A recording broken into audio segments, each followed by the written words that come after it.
Sir ನಾವು ಇವತ್ತು ಒಂದು ಕಾರ್ ವಾಶ್ ಮತ್ತು ಕಾರ್ ಡೀಟೇಲಿಂಗ್ ಸ್ಟುಡಿಯೋನ ಓಪನ್ ಮಾಡಿದ್ದೀವಿ. ನಮ್ಮದು ಏಮ್ ಏನಂದರೆ ನಾವೊಂದು ಒಳ್ಳೆಯ ಸರ್ವಿಸ್ ಕೊಡಬೇಕು, ಒಂದು ಕ್ವಾಲಿಟಿ ಸರ್ವಿಸ್ ಕೊಡಬೇಕು. ಜನಗಳು ಇವಾಗ ಕಾರ್ಗಳಿಗೆ ಜಾಸ್ತಿ ಇನ್ವೆಸ್ಟ್ ಮಾಡ್ತಾ ಇದ್ದಾರೆ.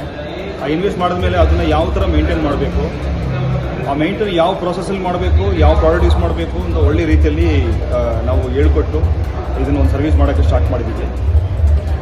ಸೊ ಅದನ್ನು ಇವತ್ತು ನಾವು ನಮ್ಮ ಕನ್ನಡ ರಕ್ಷಣಾ ವೇದಿಕೆಯಿಂದ ನಮ್ಮ ಸಾಹೇಬರು ಪ್ರವೀಣ್ ಶೆಟ್ಟಿ ಅವ್ರನ್ನ ಕರೆದುಬಿಟ್ಟು, ಅವರು ಚೀಫ್ ಜಸ್ಟಿಸ್ ಕರೆದುಬಿಟ್ಟು ಅವ್ರ ಮುಖಾಂತರ ನಾವು ಓಪನ್ ಮಾಡಿಸ್ಕೊಟ್ಟಿದ್ದೀವಿ. ಇನ್ನು ಕೆಲವು ಪೊಲಿಟಿಕಲ್ ನಮ್ಮ ಲೋಕಲಲ್ಲಿರೋ MLA ಗಳು MP ಗಳನ್ನ ಕರೆದುಬಿಟ್ಟು ಈವ್ನಿಂಗ್ ಅವ್ರು ಬರ್ತಾ ಇದ್ದಾರೆ. ಇವತ್ತು ಅವ್ರದ್ದು ವಿಧಾನಸೌಧದಲ್ಲಿ ಮೀಟಿಂಗ್ ಇದೆ, ಅವ್ರು ಮುಗಿಸ್ಕೊಂಡು ಬರ್ತಾರೆ. ಅವರು ಕಾರ್ಯಕ್ರಮ ಈವ್ನಿಂಗ್ ಇದೆ ಇಟ್ಕೊಂಡಿದ್ವಿ. ಸೊ ಅವ್ರ ಮುಖಾಂತರ ಇದನ್ನು ನಾವು ಪಬ್ಲಿಸಿಟಿ ಮಾಡಿಕೊಂಡು ಜನಗಳಿಗೆ ತಿಳಿಸ್ಕೊಂಡು ನಾವು ಈ ಸರ್ವಿಸ್ನ ಮುಂದುವರಿಸೋಣ ಅಂತ ಮಾಡ್ಕೊಂಡಿದ್ದೀವಿ. ಬೇರೆಯವರ ಸರ್ವಿಸ್ಗಿಂತ ನಿಮ್ಮಲ್ಲಿ ಏನು ಸ್ಪೆಷಾಲಿಟಿ, ಏನು ಡಿಫ್ರೆಂಟ್ ಆಗಿದೆ ಅಂತ ನಿಮ್ಮಲ್ಲೇ ಯಾಕೆ ಬರಬೇಕು ಸರ್? ನಮ್ಮದರಲ್ಲಿ ಏನಕ್ಕೆ ಬರಬೇಕಂದ್ರೆ ನಾವು ಒಂದು ಟ್ರಾನ್ಸ್ಪರೆಂಟ್ ಸರ್ವಿಸ್ನ ಕೊಡ್ತೀವಿ. ಯಾವುದು ಐಡನ್ ಸಿಕ್ಕಿರಲ್ಲ. ಕಸ್ಟಮರ್ ಮುಂದೆ ಎಲ್ಲ ಪ್ರಾಡಕ್ಟ್ಗಳು ಇರುತ್ತೆ. ಕಸ್ಟಮರ್ ಮುಂದೆ ನಾವು ಎಲ್ಲ ಮ್ಯಾನುಫ್ಯಾಕ್ಚರ್ ಜೊತೆ ಡೈರೆಕ್ಟಾಗಿ ಸರ್ಟಿಫಿಕೇಷನ್ ತೊಗೊಂಡಿದ್ದೀವಿ. ಸೊ ಹಾಗಾಗಿ ಅವ್ರಿಗೆ ಒಂದು ಒಳ್ಳೆ quality service, end to end service ಸಿಗುತ್ತೆ ಸರ್. ರೂಮಲ್ಲಿ ಇದ್ಕೊಂಡೆ ನೀವು ಆನ್ಲೈನಲ್ಲಿ ಬುಕ್ ಮಾಡ್ಕೊಂಡು ಬರ್ಬೇಕು ಅಥವಾ ಇಲ್ಲಿಗೆ ಬರಬೇಕನ್ನೋದು? ಇಲ್ಲ ಸರ್, ಈ ಸರ್ವಿಸ್ ಹೆಂಗೆ ಅಂದರೆ ಸರ್, ಕಸ್ಟಮರ್ಗೆ ಪ್ರಾಡಕ್ಟ್ನ ನೋಡಿಕೊಂಡು ನಮ್ಮ ಸರ್ವಿಸನ್ನು ನೋಡಿಕೊಂಡು ಮಾಡೋಂಥ ಸರ್ವಿಸು. ಇದನ್ನು ಆನ್ಲೈನಲ್ಲಿಯೂ ಫೋನಲ್ಲೂ ಮಾಡೋರಿಗೆ ಕಾನ್ಫಿಡೆಂಟ್ ಬರಲ್ಲ. ಸೊ ಅವರು ನಮ್ಮ ಸ್ಟುಡಿಯೋಗೆ ಬಂದು ಪ್ರಾಕ್ಟಿಕಲ್ ಆಗಿ ಅದನ್ನ ಪ್ರಾಡಕ್ಟ್ನ ನೋಡಿ, ನಾವು ಎಲ್ಲರಿಗೂ ಅವಕಾಶ ಕೊಡ್ತೀವಿ ನೋಡೋಕ್ಕೆ. ನಮ್ಮ ಹತ್ರ ಡೆಮೋ ಕಾರ್ಗಳಿದೆ. ನಮ್ಮ ಕಾರ್ಗಳಲ್ಲೇ ಡೆಮೋ ಹಾಕಿ ಅವ್ರಿಗೊಂದು ಒಳ್ಳೆ ಕ್ವಾಲಿಟಿ ಮಾಡ್ಬೋದು ಅಂತ ನಮ್ಮ ಕಾರಲ್ಲಿ ಡೆಮೋ ಹಾಕಿಬಿಟ್ಟು ಅವ್ರಿಗೆ ನಾವು ತೋರ್ಸೋಕ್ಕೆ, ಆಮೇಲೆ ಅವ್ರು ಬಂದು ಸರ್ವಿಸ್ ತೊಗೊಂಡ್ರೆ ಚೆನ್ನಾಗಿರುತ್ತೆ.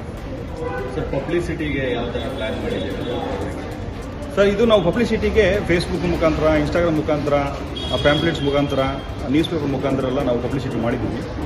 ಸೊ ಇನ್ನು ಮುಂದಕ್ಕೆ ನಾವು ಪಬ್ಲಿಸಿಟಿ ಬಂದು ಸರ್ವಿಸ್ ಕೊಟ್ಟ ಮೇಲೆ ಅವರು 4 ಜನಗೆ ಹೇಳಿ ಆ ಪಬ್ಲಿಸಿಟಿನೇ ನಾವು ಮೌತ್ ಟು ಮೌತ್ ಮಾರ್ಕೆಟ್ನ ನಾವು ಎಕ್ಸ್ಪೆಕ್ಟ್ ಮಾಡ್ತೀವಿ ಜಾಸ್ತಿ. ಡಿಜಿಟಲ್ ಮಾರ್ಕೆಟ್ನ ನಾವು ಒಂದು ಜಸ್ಟ್ ರೆಫರೆನ್ಸ್ ಆಗಿ ತೊಗೊಂಡು ನಾವು ಒಳ್ಳೆ ಕ್ವಾಲಿಟಿ ಸರ್ವಿಸ್ ಕೊಟ್ಟು ಮೌತ್ ಟು ಮೌತ್ ರೆಫರೆನ್ಸ್ ಮುಖಾಂತರ ಅವರು ರೆಫರೆನ್ಸ್ ಮುಖಾಂತರ ಬಂದರೆ ಇನ್ನೂ ನಮಗೆ ಚೆನ್ನಾಗಿರುತ್ತೆ ಅಂತ ನಾವು ಅನುಕೂಲ ಆಗ್ತದೆ. ಪ್ರೈಸು ನಮ್ಮದ್ರಲ್ಲಿ ಯಾವುದೇ ರೀತಿಯಲ್ಲೂ ಕೂಡ ಪ್ರೈಸಲ್ಲಿ ಕಾಂಪ್ರಮೈಸ್ ಇಲ್ಲ. ಬಟ್ ಅದೇ ಥರ ಯಾವುದೇ ರೀತಿಯಲ್ಲೂ ಕ್ವಾಲಿಟಿಯಲ್ಲಿ ನಾವು ಕಾಂಪ್ರಮೈಸ್ ಮಾಡಲ್ಲ. ಸೊ ನಮ್ಮದು ಯಾವುದೇ ರೀತಿಯಲ್ಲಿ ಕ್ವಾಲಿಟಿ ಕಾಂಪ್ರಮೈಸ್ ನಮ್ಮ ಕಡೆಯಿಂದ ಆಗೋದು ಇಲ್ಲ, ಆಗೋಕ್ಕಾದ ಅವಕಾಶ ಕೊಡೋದಿಲ್ಲ. ಸೊ ಹಂಗಾಗಿ ಪ್ರೈಸು ನೀವು ಕಂಪೇರ್ ಟು ಬೇರೆ ಕಾಂಪಿಟೇಟರ್ ನೋಡಿದಾಗ ನಮ್ಮದು ಈಕ್ವಲ್ ಆಗಿರುತ್ತೆ. ಬಟ್ ಸರ್ವಿಸು ಕಂಪೇರ್ ಟು ಬೇರೆ ಇದರಿಂದ ನಮ್ಮದು ಇನ್ನೂ ಚೆನ್ನಾಗಿ ಒಳ್ಳೆ ಕ್ವಾಲಿಟಿ ಸರ್ವಿಸ್ ನಮ್ಮದು ಇರುತ್ತೆ. ಸರ್, ಏನೇನು ಸರ್ವಿಸಸ್ ಸರ್? ನಮ್ಮದ್ರಲ್ಲಿ ಹಳೆ ಗಾಡಿಗಳಿಗೆ ನಾವು ಕಾರ್ ವಾಶ್ ಅಂತ ಹಿಡಿದ್ಬಿಟ್ಟು, ಪೇಂಟಿಂಗಿಂದ ಟಿಂಕರಿಂಗ್ ಅಂತ ಹಿಡಿದ್ಬಿಟ್ಟು ಅವ್ರದ್ದು ಇಂಟೀರಿಯರ್ ಕ್ಲೀನಿಂಗ್ ಎಲ್ಲ ಮಾಡ್ತೀವಿ. ಹೊಸ ಗಾಡಿಗಳಿಗೆ ಇವಾಗ ಅವ್ರಿಗೆ UV ಪ್ರೊಡಕ್ಷನ್ಗೆ ಬೇಕಾಗಿರೋ paint production film, ceramic coating, so ಆಮೇಲೆ ಗ್ರಫೈನ್ ಕೋಟಿಂಗು, ಪ್ರೊಫೈನ್ coating, teflon coating, so under body chest coating, ಈ ಥರ ಕಾರ್ಗೆ ಎಂಡ್ ಟು ಎಂಡ್ ಸೊಲ್ಯೂಷನ್ ನಾವು ವರ್ಕ್ ಮಾಡಿರೋದು ಲಾಟ್ಸ್ ಆಫ್ ಡೀಟೇಲಿಂಗ್ ಅಂತ. ಇದರಲ್ಲಿ ಡೀಟೇಲ್ಗೆ ಒಂದು ಲಿಮಿಟೇ ಇಲ್ಲ. ಅಷ್ಟೊಂದು ನಂಬರ್ ಆಫ್ ಡೀಟೇಲ್ಸ್ನ ನಾವು ಕಾರ್ಗಳಿಗೆ ಮಾಡೋಕ್ಕೆ ಸ್ಟಾರ್ಟ್ ಮಾಡಿದ್ದೀವಿ. ಮತ್ತೆ ರಾಜೇಶ್ ಅವರು RK international car detailing studio ಅಂತೇಳಿ ಇಲ್ಲಿ ವಿದ್ಯಾರಣ್ಯಪುರದಲ್ಲಿ ಪ್ರಾರಂಭ ಮಾಡಿದ್ದಾರೆ. ಶುಭವಾಗಲಿ. ಅನೇಕ ಜನ ಯುವಕರಿಗೆ ಕೆಲಸ ಕೊಡೋದ್ರ ಮುಖಾಂತರ ಹೊಸ ಕಾರ್ ಶೋರೂಮ್ ಮಾಡಲಿಕ್ಕೆ ಅವರಿಗೆ ತರಬೇತಿಯನ್ನು ಕೊಟ್ಟು, ಡಿಸೈನಿಂಗನ್ನು ಕೊಟ್ಟು ಪ್ರಾರಂಭ ಮಾಡಲಿಕ್ಕೆ ಅವಕಾಶವನ್ನು ಮಾಡಿಕೊಡ್ತಾ ಇದ್ದಾರೆ.